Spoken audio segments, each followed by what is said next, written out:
Saudaraku sebangsa dan setanah air, saya bawakan sebuah geguritan perebutan kekuasaan dalam Pupuh Sinom berbahasa Indonesia. Pertunjukan sandiwara, sutradaranya menulis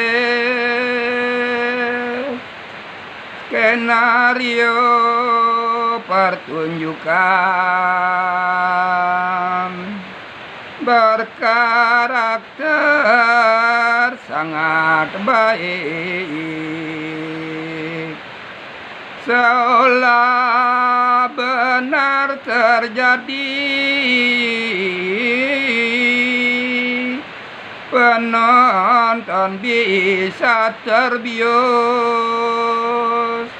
larut dalam ceritanya, akhirnya dibawa mimpi.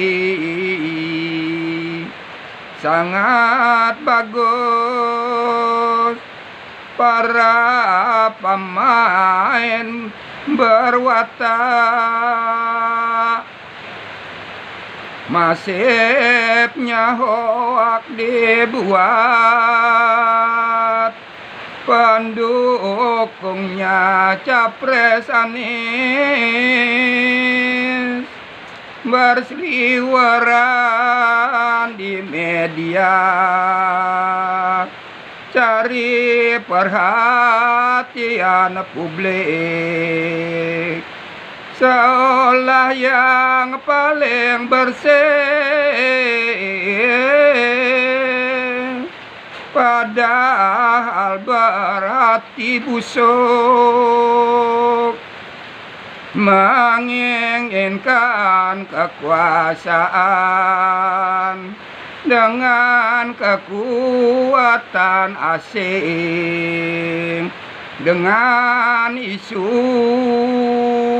melakukan perubahan.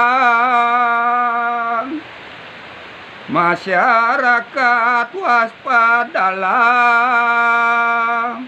dalam memilih pemimpin.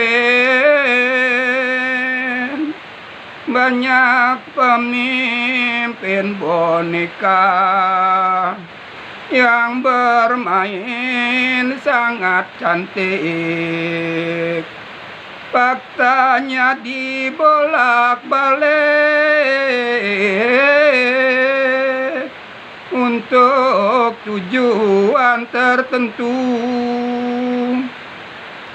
Penting bisa berkuasa, melupakan janji palsu untuk mencari dukungan. Waspadalah, wahai warga negara Indonesia yang cinta NKRI. Semoga